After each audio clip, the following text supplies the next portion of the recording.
Hello, everyone. This is Angie from TechServe Alliance. Welcome to today's webinar, Hiring Top Tech Talent Requires Modern Hiring Practices, Strategies for Tough Conversations with Clients About Outdated Recruiting Processes.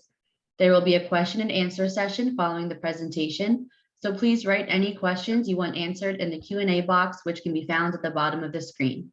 We are also recording today's presentation, which will be available on the TechServe Alliance website and distributed to in follow-up emails. Now, I'd like to introduce you to Rick Carlson, founder of Harvest Consulting Partners. Thank you, Angie. And I thank all of you for joining us today. Hopefully this session will give you some insight as to how we can take advantage of something that's going on in the marketplace. Challenging times like this almost always expose and magnify bad habits and bad practices. For years, staffing businesses struggled with navigating around extremely slow and obsolete ways to procure talent in both the contract and firm world. This great resignation is real, and it's exposing just how bad the process is and how it's fueling even greater problems for us and for our clients.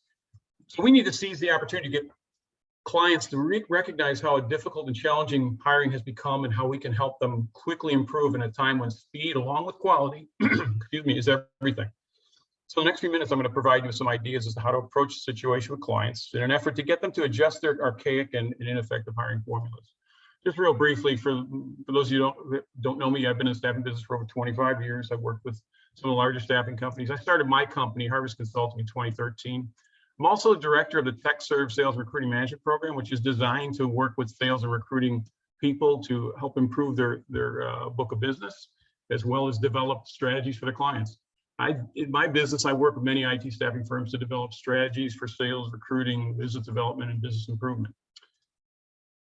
I'm going to start with a question I ask all salespeople, and the question is, if you ask a CEO, any CEO, what makes your company great, what's the answer going to be? And it's a simple, it's rhetorical. It's a simple answer, and it comes up all the time. Read an annual report, read a 10K.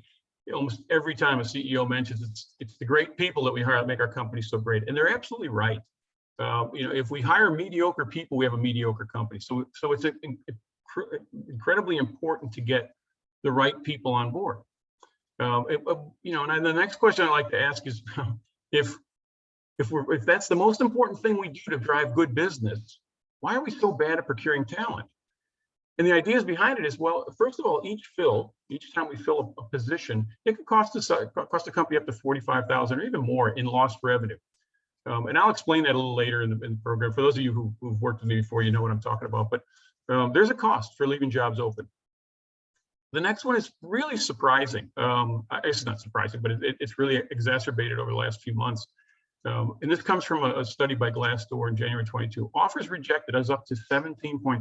I remember when we used to look at our business and say, boy, if we were at 5% failure in offers being rejected by clients, we thought there was a problem. We thought maybe we don't have candidate control, or we really don't know the manager that well. That was at 5%. This is 17% right now, and this is not our issue anymore.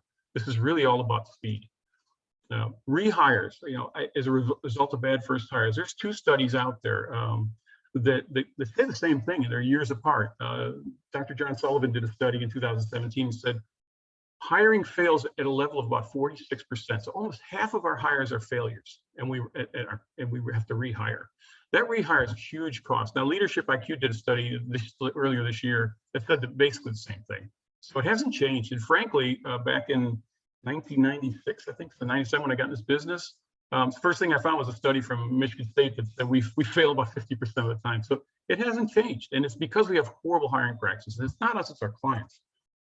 So if we look at COVID and what that did, COVID was really the earthquake. It really changed the way we had to look at things. People were no longer going to work. We were sheltering in place and all the other things that we did. So that was the earthquake. But the aftershock was the Great Resignation. And what the Great Resignation is bringing to us, it's as the candidates have discovered now, one, that they like to work from home. Remember when it first started, people were a little nervous about working from home. They were uncomfortable. They didn't have their workstations set up. They're kind of moving all over the place in their house, trying to figure out the best place to work. But that's 2 years ago, and people are very comfortable with it now, and they're very productive. they don't like the stress of a long commute. So we're hearing this all the time. People don't want to go into an office. Now, I'm going to tell you, this will change. It will change over time, but right now, that's where we're at. People don't like the commute. They're never going to like the commute, but they want to work from home. And by working from home, they get more me time, which is what they want. They also found they could start their own businesses, which really reduced the available workforce. More people going in their own business meant less people available to put to work. And they found that they could be just as productive from home, and that work from home opens up countless opportunities that were previously unavailable. If I'm sitting here in Florida, but I see a job that I like in Washington State, it's not a problem. I can work from home. I never had that opportunity before. The other thing they're finding is they may be worth more than they're currently being paid. And it's not maybe, they are worth more than they're currently being paid in a lot of situations, and they know it. So here are the two conflicting issues. One, candidates are now in control. The other side of that is clients struggle to accept the candidates are in control. And they have this mentality of it's how we do it here, how we've always done it. And we're not ready to change. And changing corporate minds is very challenging. It's not corporate minds, but corporate precedents. Very hard to do. But they've got to start understanding, and the way we get them to understand is by showing them what it's costing them to not change. I don't know if any of you have ever watched Billions. It's a Showtime series that's been on for a few years. But the story of Billions is this guy here on the left, Bobby Axelrod, runs a company called Axe Capital. They're hedge fund managers, and they make billions, of course. That's hence the title. But in the one scene during Billions, Bobby Axelrod has two top people that he counts on. Two of his top VPs that are doing interviewing. One's by a lady by the name of Taylor Mason, for those who've seen the show, brilliant lady. The other one is Wags, who's just this, this cunning, conniving right-hand man of Bobby Axelrod. They're interviewing new candidates that come in to be hedge fund managers. And those candidates are when they first get into the conference room to talk to these two people, are handed a piece of cardboard, for any of you who remember the scene, and they're asked to reproduce an object that the lady, Taylor Mason, has made out of that same cardboard. She's got it sitting in front of them. She says, well, the first thing you got to do is reproduce it. You see, the different scenarios where kids are coming in, they're trying to reproduce it, and they're struggling, but they're working on it hard. The last kid that comes in, I call him a kid, he was probably in his late 20s. The last kid that comes in is kind of disheveled, looks a little bit like this guy. He looks at the cardboard, he picks it up, makes one fold, and then just crumbles it and throws it on the table. And Wags, who's one of the interviewers, looks at him and says, well, that's a terrible way to start an interview. And the kid looks at him and calls him Queen. He says, hey, Queen. He said, let me tell you something. You're not interviewing me. I'm interviewing you. And that's the reality today. That's where the market is. Candidates are looking at, I've got lots of offers. I have choices. You tell me why I should work here. And that's the struggle. That's the struggle we're seeing. Our clients don't like that. They like the fact that they've got the job. They're paying the compensation. So therefore, they should be in control, and they're not. And it's frustrating to them. So let's look at some market realities right now. 62% of employees asked for a pay increase post-COVID. That's the Robert Half study said that. 62%. Think about the ones that don't get it. That's going to drive them into the market. 23% asked for additional perks. Of all the employees, 51% of employees are not actually looking, but as I said before, they've tested their street value. The Grant Thornton survey shows that. They know what they're worth. Now, that alone is not enough to get them to move. Money is a big motivator, but it's not the motivator that's going to get them out. But if they don't get the increase they want, maybe. If they don't get the perks they want, maybe. If they don't like the job, maybe they will look to somewhere else. 60% of workers who took new jobs had at least 2 competing offers in their hands. That's the market right now. And that's what our clients have to understand. We've got to make it attractive to come to work at our clients' organizations, because they've got other opportunities. About 30% of the workforce is actively seeking new employment. That's down last year from 33%, but that's actively seeking. There's a bunch more that are looking. They say 54% of Gen Zers are considering leaving. When we look at the quit rates that have happened in the last couple of months, 4.25 million people quit in January, another 4.3 in February, and I think March was, maybe TechServe could help me with this. I think it was around 4.5 million that quit. So a lot of transition in the marketplace right now. This is an interesting quote from Timothy Fiore, but it starts with clients recognize there's a problem, but what are they doing about it? And that's the question. And Tim Fiore, who's the chair of this business survey committee, wrote this note, I think this was last week. In April, progress slowed in solving labor shortage problems at all tiers of the supply chain. Progress slowed. Panelists reported higher rates of quits compared to previous months, with fewer panelists reporting improvement in meeting headcount targets. So we weren't doing a good job of meeting headcount targets, and it's getting worse. So that's the reality of the marketplace. And remember, if attracting top talent is what makes your company great, what are you doing about it? And that's the conversation we need to have with folks. For those of you who know spin selling or familiar with spin selling, the acronym SPIN has meaning, right?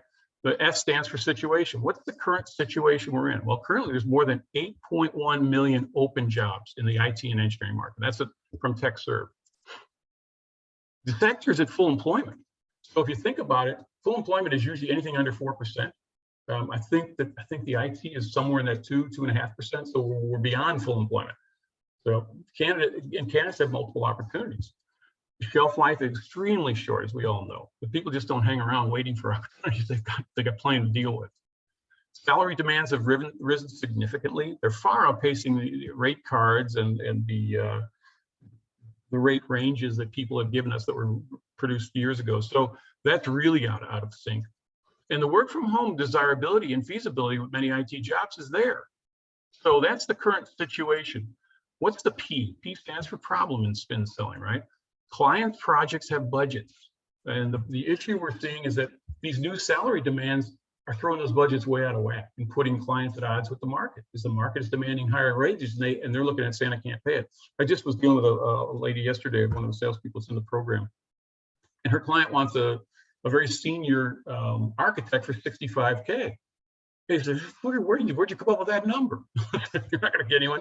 And she actually showed him one, an actual candidate that would fit what they're looking for. It was over 200,000 a year. So it's this reality the clients have to start to face. Traditional hiring processes are much slower than the candidate shelf life. We still have that age-old idea of we got to interview 3 times, 4 people got to look at them, and we got to have a conversation, sit down, and talk with them. And then when we get where we want to see more resumes just in case we missed someone that could be better. It's just killing them. They're missing on the opportunity. There's the lack of client adaptability to the situation is producing a domino effect on departures. And I'll talk about that in just a couple minutes. And then project deadlines are being missed, budgets are being busted, and previously slow hiring gets even slower because you're not getting the candidates you want, so you continue to leave the jobs open. So the I in spin stands for implication. What if you do nothing? If the implication of doing nothing. Well, client innovation is slowed. And for those of you who are dealing at all with clients who are talking about digital transformation is all about making the experience of clients with your company that much better through technology. And the way they want to do that is they want to move their top people in technology into the innovative side and leave the maintenance and some of those other mundane type of processes to our people in many cases. So that's not happening. Innovation is slowing. Opportunities are being missed. Revenues are decreasing. And therefore, we're seeing more defections. And all that leads to corporate stress. Everybody is getting stressed because they're not doing what they need to do. So the N in spin selling is the need payoff. What do we need to do to fix this? And the easy answer is we've got to expedite and revamp the hiring to meet market demands. Now, how do we do that? Well, we'll talk about some of these, but manager service level agreements is one. Pre-qual questions is one. Making sure we shorten the process, that we do the things that we need to do that. And then we need to be flexible, or at least our clients need to be flexible, right? They consider work from home or some kind of hybrid work from home.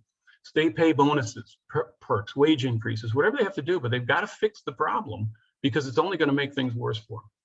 So how do we engage clients? There's 3 questions I love to ask.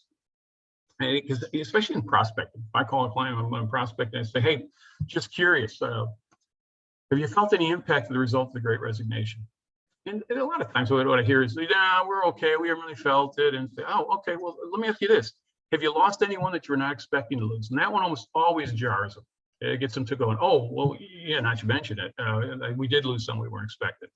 Now it opens up for me to talk a little bit deeper. And I say, hey, what about the people you have currently on projects? What if they left? What are you doing about retention?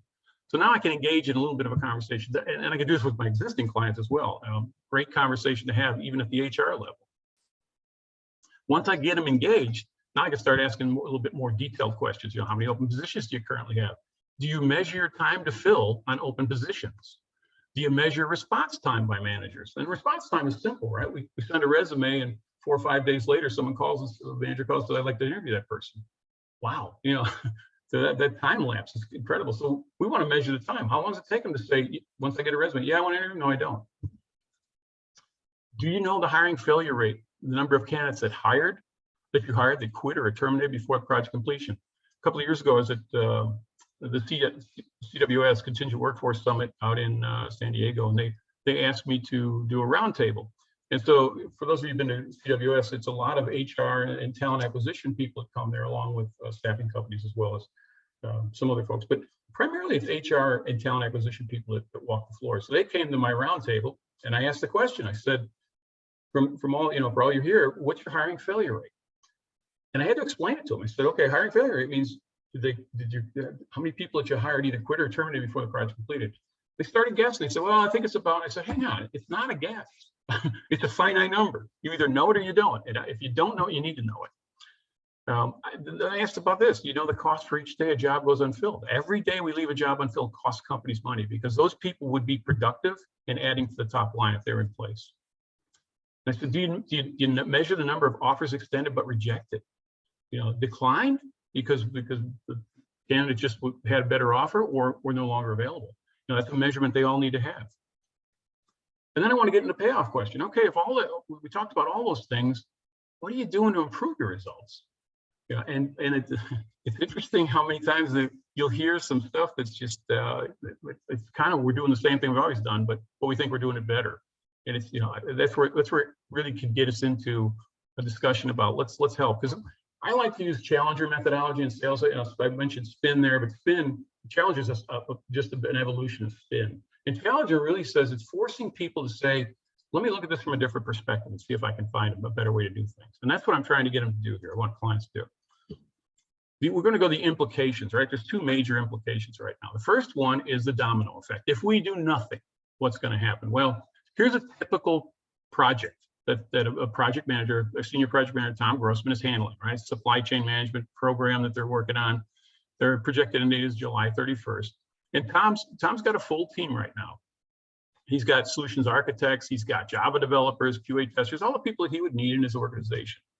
Well, as Great Resignation would have it, two of my Java developers decide, you know what, there's a better place out there. There's more money I can make, so I'm leaving. Not unusual, not just because of this, where we are in the market right now. This happens on a regular basis. People leave, which is okay. We got two job openings. The problem with the job openings is that when the people leave, the responsibilities don't go with them.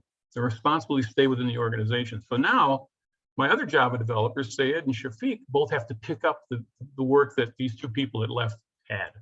And so they're usually not given any more comp for it. Just, being good soldiers, pick it up. We're going to replace these people, and we'll take it back from you shortly. So just help us out. And they're glad to do it, right? Well, time goes by, as we know, with what's going on in the marketplace, and here we are in April, and we haven't filled those jobs yet. And suddenly Syed's had enough, and Syed says, "Yeah, I can't do this anymore. I'm leaving," because he's got a better offer. He's got, hopefully less workload, all that. In the meantime, one of my QA testers decides to test the market, and he's gone. So now I've got two more openings that are happening, and it's the openings are happening because stuff's starting to go wrong.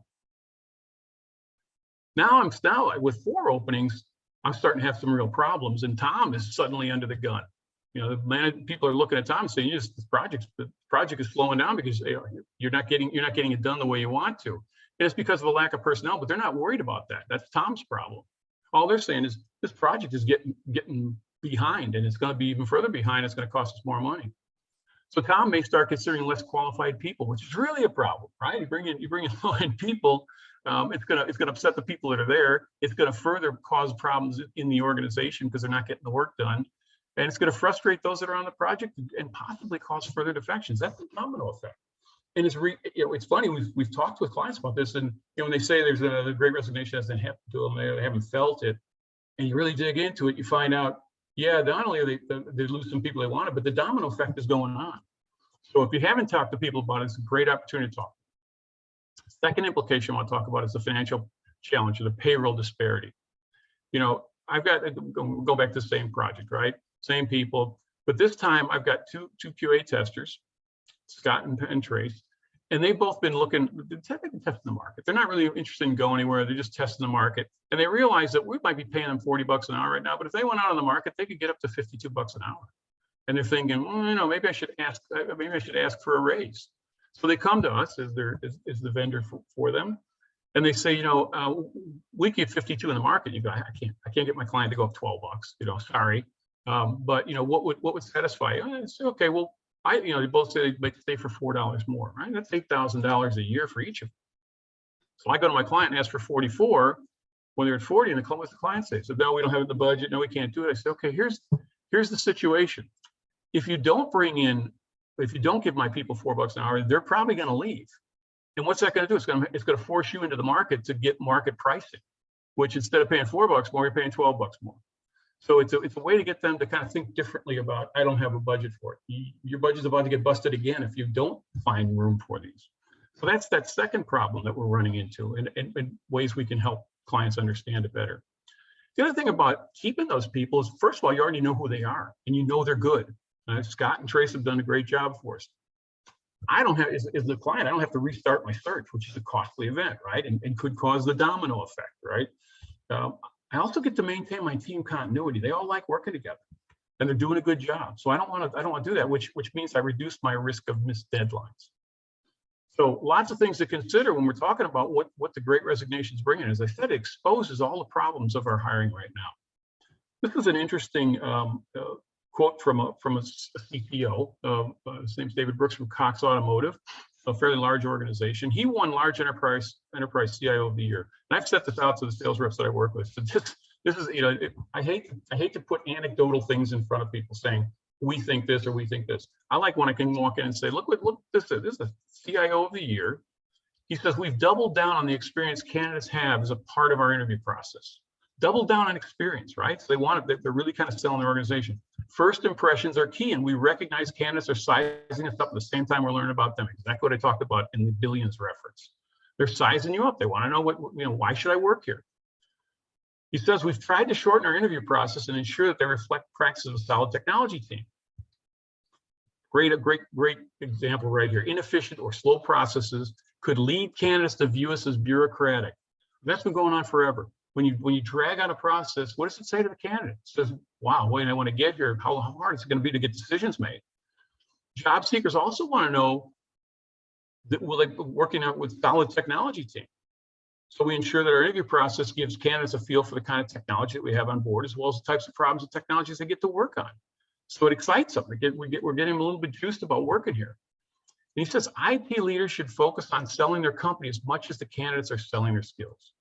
So this guy gets it. You know, David Brooks, whoever's in Atlanta, go talk to him. I think he's in Atlanta. Anyway, there's a great article from. I talk about SLAs. Just how do we help our clients? Well, one of the ways is to streamline the process is employ SLAs.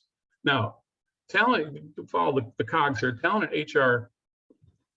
acquisition and HR bring in staffing vendors like us, and they usually give us SLAs, whether they're implied or written. They want us to meet certain targets. So we're SLA. Our candidates are essentially SLA because they either get the job or they don't. They have what they're looking for or not. So there's an SLA essentially on candidates.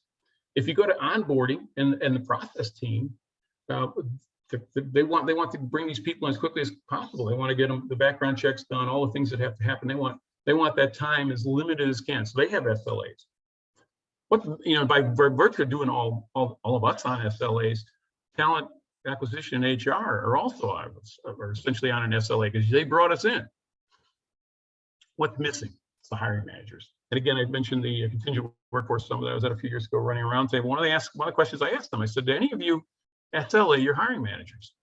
And they looked at me as if I had cursed their mothers. They just were like, we don't do that. And I said, wait a minute, think about the process. Who causes all the problems in the process? The hiring managers. They take too long to read our resumes. They take too long to respond to them. They have too lengthy a process of interviewing. They ask unimportant questions and they make decisions that are very subjective. They end up asking for more candidates after they've seen ones and they like ours, but they still want to see more resumes.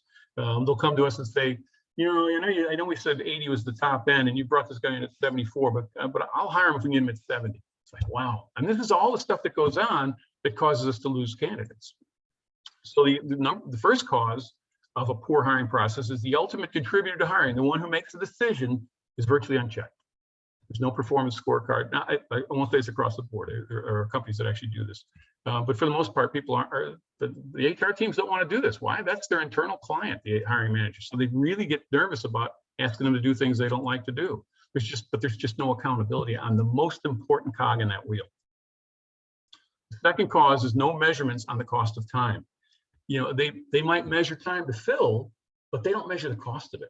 What does it mean to bring someone in and take 40 days again versus 30? What does that mean to our business? And then there's no measurement on the cost of failed hires. As I mentioned to you that when I was talking to those the talent acquisition folks and the HR folks, and they're looking at failed hires and saying, I think it's, geez, come on, it's not a think. You need to know that number. And then this one is the hardest one. No one will admit the process is wildly out of control. 46%, remember I said two studies, the Sullivan study and then the IQ study, said 46% of our hires are bad. The output is that they don't make it. I came out of the pharmaceutical business. So time I was in there, we spent lots of time on Six Sigma. For those of you who don't know what Six Sigma is, it's simply trying to reduce your amount of defects. And they use it in a basis of per million. We want to get defects down to 3.44 per million. And we focus on it all the time. We figured it's a manufacturing event, but you're looking at how do you get your machines to produce better? Well, let's face it, this is a machine, hiring people. If we fail at 46% of the time on a million, that's 460,000 defects per million. So I call it Six Sigma. It's horrible. And if I went to any person, like started the CEO and said, what process in your organization fails 46% of the time? They'd say we don't have one. And I said, well, let's talk about hiring. Let's see what that is. And again, if you had a process in your organization that you were responsible for that failed 46% of the time, you'd be looking for another job. So how do we help? Well, one, we got to establish time to fill, right? Let's make sure we're all measuring the same thing from the day the rec goes out to the day that our person starts. Let's figure out what those elapsed days are. Second, we want to expose really current problem areas. What are they? Well, there's elapsed time gaps, right? We said the manager gets a resume and doesn't respond to us for 4 days. It's interesting, especially when we show it to clients. We break it out and show it, say, yeah, it takes you on average about 6 days to go from the day we submitted the resume to the day you made a decision to interview. And they'll look and they go, why is that so? Why does it take so long? Well, that's kind of our question. So we need to expose all those time gaps, right? How long did it take between the time of the last interview and the time that you actually made the offer to the person? All those things are time gaps that we can shrink and help them shrink, but it takes SLAs to do that. How many candidates did we lose and why did we lose them? Then we got to look at how many poor hires we made. What are the ones that, I look at, we'll ask the question every now and then, say, of all the people on your team, rank them on a scale of 1 to 10. And anyone who's under an 8 on a scale of 1 to 10 is mediocrity or poor. And it's one of the things we want to get people to understand. Just because you filled a slot doesn't mean you've got the best people in there. And you should be looking at that. Are you making poor hires? And why is that? And how do we fix that? SLAs will help us with that. And finally, we got to talk about the domino effect. What's that going to do to your business? That's all about discussing the value of SLA, right? Those are things that we can look for and that can help our client. We get SLAs, we can have meaningful ones. For those of you who work with MSPs, a lot of times you get some very silly SLAs. How many candidates did you submit to us? How quickly did you submit them? It doesn't matter. I mean, submitting a candidate to you, if I can send you 100, they may not fit, but I can send you 100. So do I get, and I get a good grade for that sometimes on these. Or you got to submit them in 24 hours. Well, I can submit them in 24 hours, but they may not get hired. The one thing I really want to do is be able to submit you hireable candidates. So in doing SLAs for managers, we want to look at stuff like how many days is it to respond to submissions. Just a simple, I got the resume and I made a decision, yes or no, I want to talk to them. Let's measure the days on those. Let's measure the days elapsed between yes, I want to talk to them, and actually setting the interview. Let's measure the days elapsed between the first and last interview. Let's measure the number of candidates that the interview has the interview per job. Think about that. if I get 50 people interviewing for the job, maybe my job order wasn't written well. So I want to be able to pinpoint where some of these problems are so I can help my managers get better at what they're doing. I want to look at days elapsed between final interview and offer. Why is it slowing down? How do we speed that up? I want to look at number of offers accepted. I want to look at numbers of offers rejected and why. And then I want to do days from offer acceptance to start. Right? That's the onboarding process. But I want to measure that. And then last, I want to measure number of rehires. Again, hiring failure rate. Because if it takes me 30 days to hire somebody, they work at my company for 15 days and don't work out, that's 45 days elapsed. Now I got to start over. It takes me another 30 days to find people. I'm at 75 days, not 30. So I want to make sure they look at that. And then you can, of course, add it all up and get your total number of days to hire. And the way we can help them is by giving them a comparative analysis, right? We can say, take the steps. First, the requisition is released, then we get a hireable candidate. Then we get the first interview completed. We get the second interview completed if there's going to be one. We get an offer presented, offer accepted, onboarding is completed, and they start. And we can measure all the days in that. Okay, and in this particular example, this is the manager with one hire they made, right? And it took them 41 days. On an average, we could figure it out for our clients could figure it out for their company, right? They can look at all the hires they made and do the same thing, and now start putting together what their company average is. And last, of course, I want to know what mine is, right? I want to know as a vendor to them, I want to know what my average is, not only at their client, but at all clients, maybe. In this case, this example, I'm hiring in 30 days. The company I'm trying to bring in candidates to is hiring in about 41.5 days. So I'm saving them 11.5 days, which is an opportunity for them to really improve on their hiring. And what that means is I got to help them with the math, because what's it mean to them? If our client hires 50 people a year, this is just an example, and we established that the cost and lost productivity or lost revenue is $1,500 a day. And for those of you who haven't dealt with this before, it's very simple. We hire people to drive our revenue. We don't hire people out of the goodness of our heart or just because we're nice people. We hire to bring more revenue to the organization. So if we take the annual revenue that a company produces and we divide it by number of employees, we get an annual output per employee. And it's interesting, I was doing this yesterday with a lady on the team, and we looked at AAA. And AAA, the numbers came out to something like $1,222.86, something like that when you divide it all out. But when I looked at their site, they actually had the annual output per employee. So they took it to the second level, right? They took the revenue and divided it by number of employees. Is exactly what we came up with, right? Now I divide 235 working days fairly simply because that's how many working days are in a year. So that's, if I divide that, I get a daily output. Just so you know, to get to 235, I have 52 weeks in a year, 5 working days in a week. That's 260. And then you take off PTO, 25 days of PTO, 10 holidays, 10 vacation days, 5 extra. This is an average. It gets me to 235. That's how I get those numbers. And I was excited because AAA had exactly that. They didn't break it down by day. They had it by the year.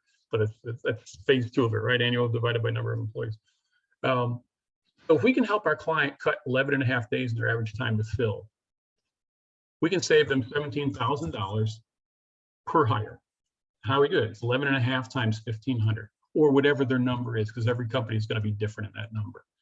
Nike, for example, is $2,200 a day, and there was a pharmaceutical company in Columbus, Ohio that we did for, and it was like $9,000 a day. It all depends on what the revenue is and how many people it takes to generate that revenue.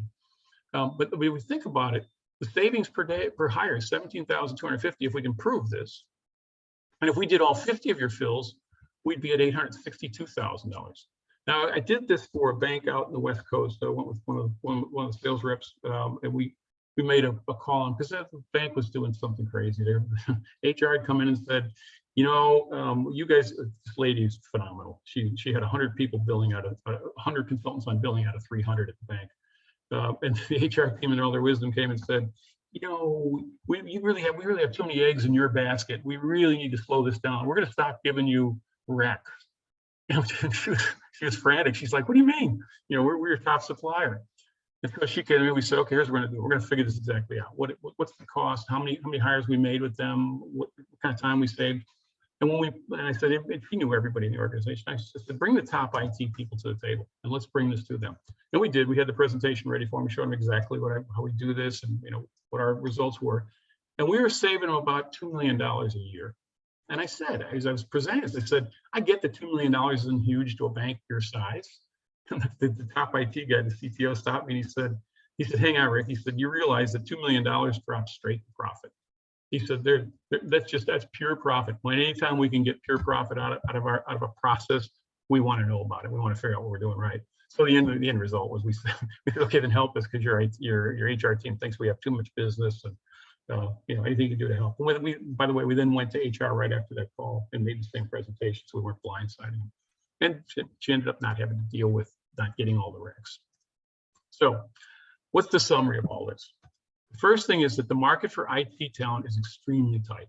8.1 million open jobs, and we have labor market of full employment. So where are we going to get the people? We got 30% that are coming out or willing to come out. So that's going to cover some of those 8.1 million jobs. But the reality is we're going to be going after passive candidates, and it's going to be really hard to get. So we need to make sure our clients understand the market conditions favor the candidate. We need to make sure companies are saying, you have some control, but not a lot. Sorry, right now you got to make your company more attractive because they've got lots of opportunities. We need to share with them that 60% of workers who took a new job had at least 2 other competitive offers. So it's not only is it fast, but they're getting multiple opportunities. They're not going to wait around for you. And if you're going to continue to do that, you're not going to get the best people that you need to make your company good. Again, that leads to shelf lives of candidates extremely short. Hiring's got to be agile. You got to be quick. We got to be thorough. We're not just talking about speed here. We're talking about quality as well to get the best talent. And flexibility is important to attracting that top talent, right? How many people are you dealing with right now and say, no, they got to come into the office? And they're going, well, they don't want to do that. They want to work from home. Sorry, we can't do that.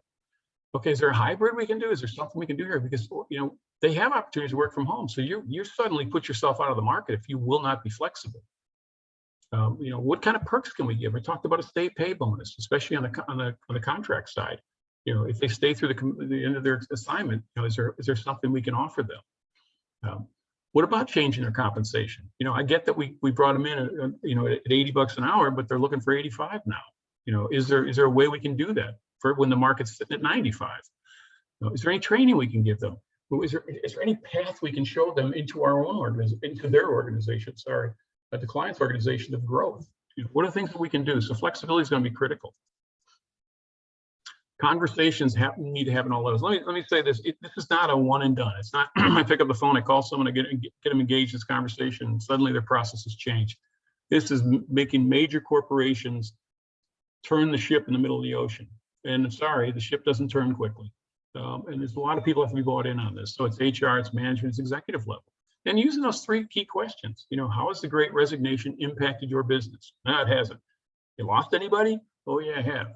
What about the people you got? How are you retaining them? What are you doing about that? It's going to get them thinking a little bit differently. So the closing statement here is this is a unique opportunity for us to radically improve clients' performance, changing poor hiring practices. I mean, again, if we say that the thing that makes companies most successful is bringing in good people, why are we so bad at hiring? And why can't we change that? And all we're asking you to do is to really look at the process and streamline it. Let us help you streamline it. So I hope that gave you some ideas in terms of what you can do and how you can approach people, because it needs to be discussed. We're in a market right now that the demand is incredibly high, the supply is incredibly low, and as you see, some of the forward thinkers, the guy from Cox Automotive, looked at it and said, yeah, you're right. Well, I've got to change things. And I got to make sure my company makes the most attractive thing in the marketplace. So with that, I'll turn it back to Angie for any questions. Looks like there aren't any questions that were sent in. A big thank you to Rick, and thank you all for joining. We ask that you please fill out the survey upon exiting this webinar. Our next scheduled webinar will be Leveraging Real-Time Reviews to Fuel Your Growth on Tuesday, May 24th at 12:30 p.m. Eastern Standard Time. Please send any further questions to staff@techservalliance.org. Thank you and have a wonderful day. Thank you, Angie.